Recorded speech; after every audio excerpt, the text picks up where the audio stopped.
What's up? What it is? What's good? What's going on YouTube? I am back with another racial reaction episode. So, I'm reacting to another video about Nolan Wells. If y'all didn't know, the young teen that died from a 4th of July trip down in the Gold Coast of Mississippi Springs. This video was posted one day ago. The other video I posted was hours ago, so I'm trying to keep up with the tea, and not the tea, but the whole little story on him. So this video is actually the search and rescue team reveals the condition of Nolan Wells' body, TMZ in the know. So this video is posted by TMZ. So without further ado, let's get into this video because I want to know what's going on. I think I said in my last video that I know that Nancy talked to the army, the Cajun army, whatever army people that was searching the whole the island or whatever like that and stuff like that. So I think I said that in my last video. But yeah, y'all, they've been trying to figure out a lot of information on where could he drown at and how they found the body and all that stuff. So I want to see what did they see when they found the body. So without further ado, let's get into this video. Involved when the body was eventually located and found. What can you tell me about the state and position that the body was in that hasn't been reported?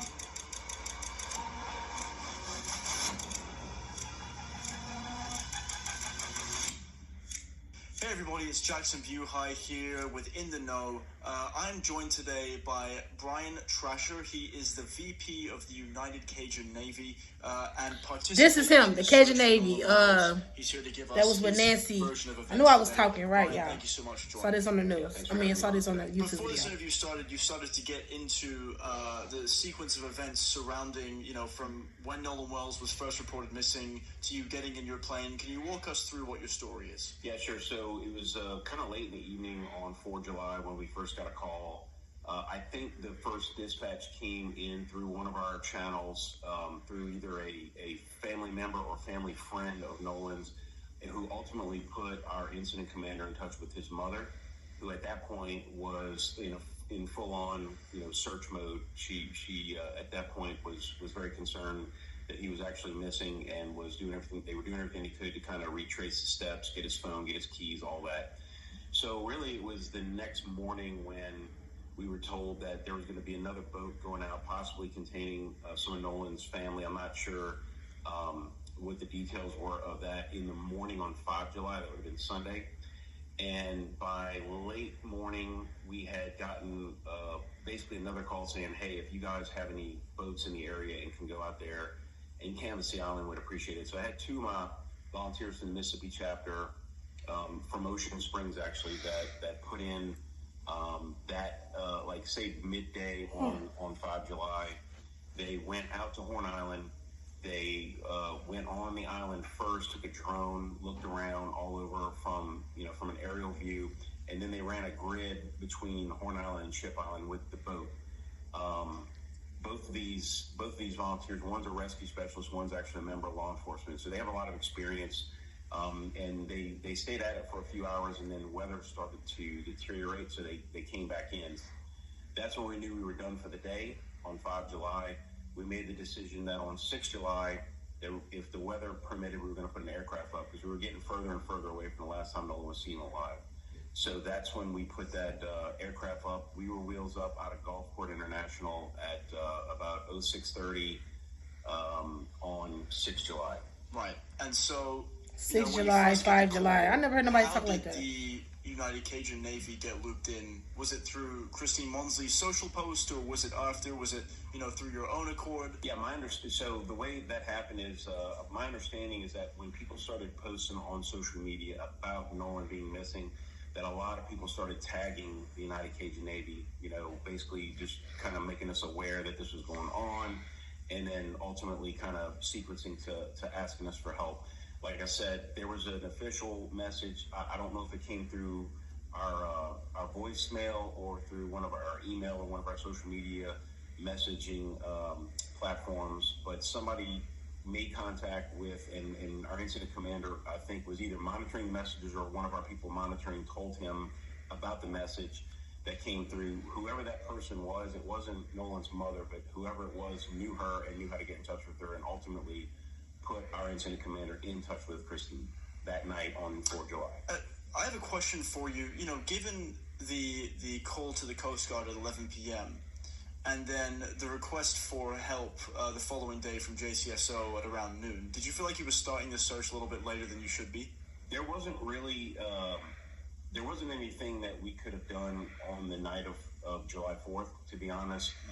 But also, too, at that point, I still didn't know, I'll put it this way. On July 4th, when I went to sleep, I didn't know if they had finally gotten in contact with Nolan, if he had come home, if they had found out any new information. It wasn't until the morning of July 5th when I learned that he was still missing overnight.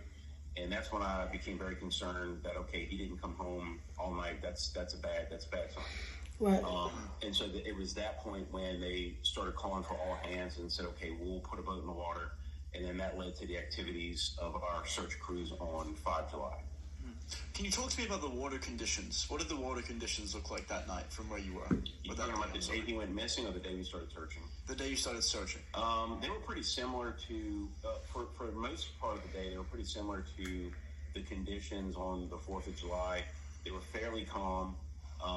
There was strong currents, but not really big waves, not a lot of wind. It was very hot. Water temperatures were upper 70s, low 80s. Toward the late afternoon, a little front moved in from the west, and presumably it chopped up the Mississippi Sound at that point. But again, our guys aborted when they saw that weather coming. So that was probably like by 3 or 4 o'clock the afternoon of 5 July is when they had to abort that search. And then I forgot he doing Army talk. That was when we made the decision that putting out another boat on Monday, presumably with the weather clearing up, was really going to be futile because at this point we're getting too far away from the last time he was seen alive. So we needed to cover more ground quickly, and that's why they're using aircraft. You were involved when the body was eventually located and found. What can you tell me about the state and position that the body was in that hasn't been reported? My 401ks from old jobs were scattered. Probably like yours if you've ever changed jobs.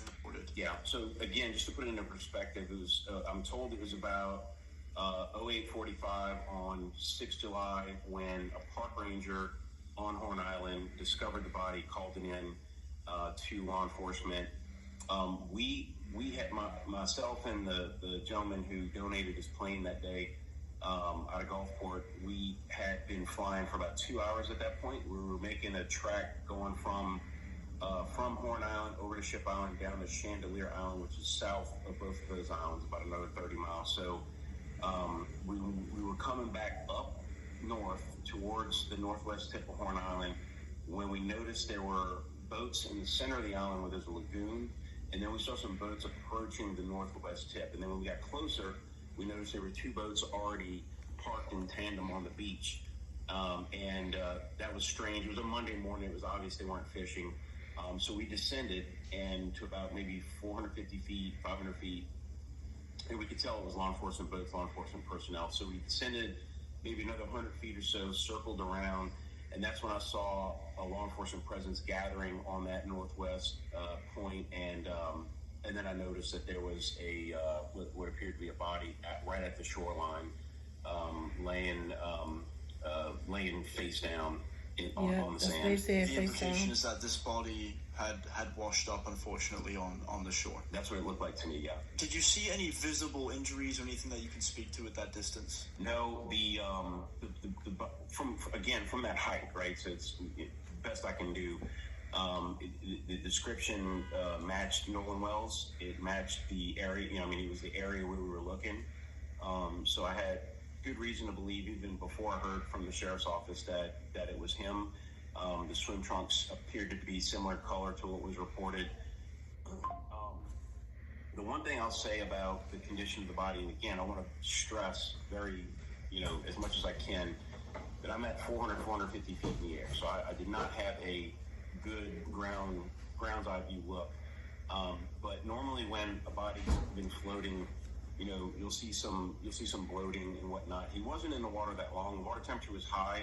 He has a low body. And I know that he wasn't in the water that long because if y'all watched my last video or the interview with his friend or whatever, the friend said they went out there like at 10:30 ish. So they went out there. I think they was out that way for like 2 or 3 hours, right? So that wasn't really that, like 2 hours. That wasn't really that long. So okay. I don't know, y'all. I don't know. This story is getting very, very, very close. We this close about to know what the fuck happened to Nolan. Mass index. So both of those factors together, normally we'll look for a body to pop up on about day 4, but we knew it was possible he could pop up as soon as day 2, and this was day 2.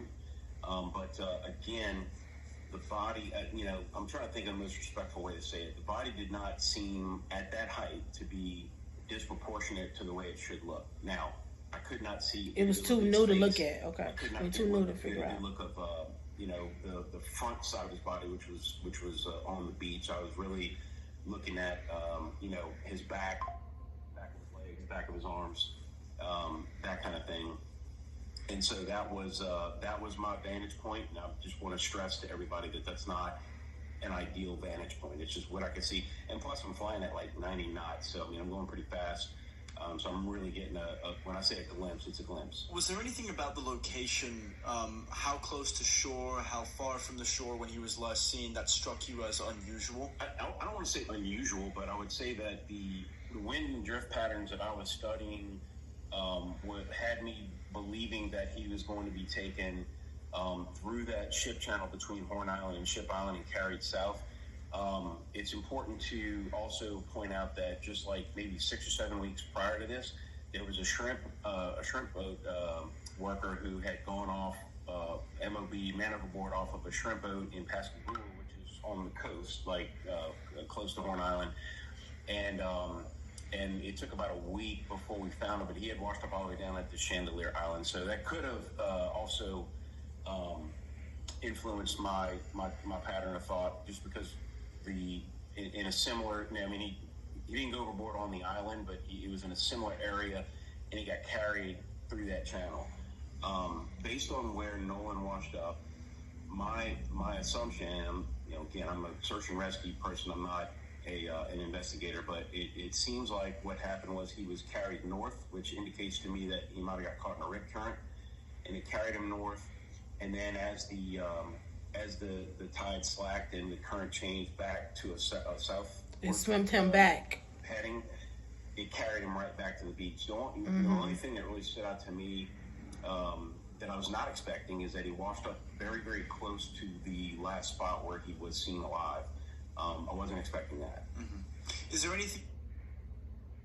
That's because they did something to him. I feel like, okay, I'm gonna be honest, y'all. I just feel like he got into an altercation with somebody on that boat or something, and they pushed his ass off, beat his ass or whatever like that. Then they came back that same night because they figured out everything that he was missing, whatever like that. They came back, put the body right there close to where he was at. I don't know if that sound right or what I'm trying to say, but I just feel like they did something. Y'all know how white people be. Y'all know how white people be in movies. Y'all know, and I hate that fact that I'm putting this out. I'm putting this on some race shit, but I just feel like altercation. They did something with the body. Then they brought the body back or something. Cause how is it in the same spot that he left, or when they figure out that he was missing? Who reported him missing? But they said everybody's back to. They said dispatcher said, "Is everybody back? Is everybody on shore? Is everybody back on the boat?" And they said, "Yeah." I don't know, y'all. This is just. I don't know. Y'all put in the comments what y'all think.